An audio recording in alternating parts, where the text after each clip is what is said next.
Osée chapitre 4, embouche la tromperie. L'ennemi fond comme un aigle sur la maison de l'Éternel, parce qu'ils ont violé mon alliance et transgressé ma loi. Ils crieront vers moi, mon Dieu, nous te connaissons, nous Israël, Israël a rejeté le bien. L'ennemi le poursuivra. Ils ont établi des rois sans mon ordre et des chefs à mon insu. Ils ont fait des idoles avec leur argent et leur or. C'est pourquoi ils seront anéantis. L'Éternel a rejeté ton veau, Samarie. Ma colère s'est enflammée contre eux. Jusqu'à quand refuseront-ils de se purifier? Il vient d'Israël, un ouvrier l'a fabriqué, et ce n'est pas un Dieu.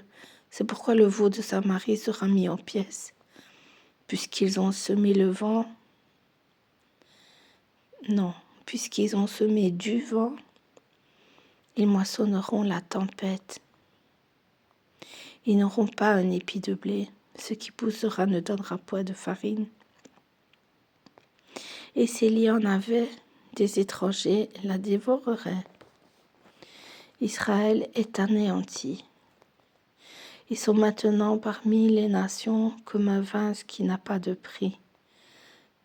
Car ils sont allés en Assyrie, comme un âne sauvage qui se tient à l'écart. Éphraïm a fait des présents pour avoir des amis. Quand même, ils font des présents parmi les nations. Je vais maintenant les rassembler. Bientôt, ils souffriront sous le fardeau du roi. Des princes, Éphraïm a multiplié les autels pour pécher, et ces autels l'ont fait tomber dans le péché. Que j'écrive pour lui toutes les ordonnances de ma loi. Ils sont regardés comme quelque chose d'étranger. Ils immolent des victimes qu'ils m'offrent et ils en mangent la chair. L'Éternel n'y prend point de plaisir. Maintenant l'Éternel se souvient de leur iniquité et il punira leur péché. Ils retourneront en Égypte. Israël a oublié celui qui l'a fait. Il a bâti des palais et Juda a multiplié des villes fortes. Mais j'enverrai le feu dans leurs villes et il en dévorera les palais.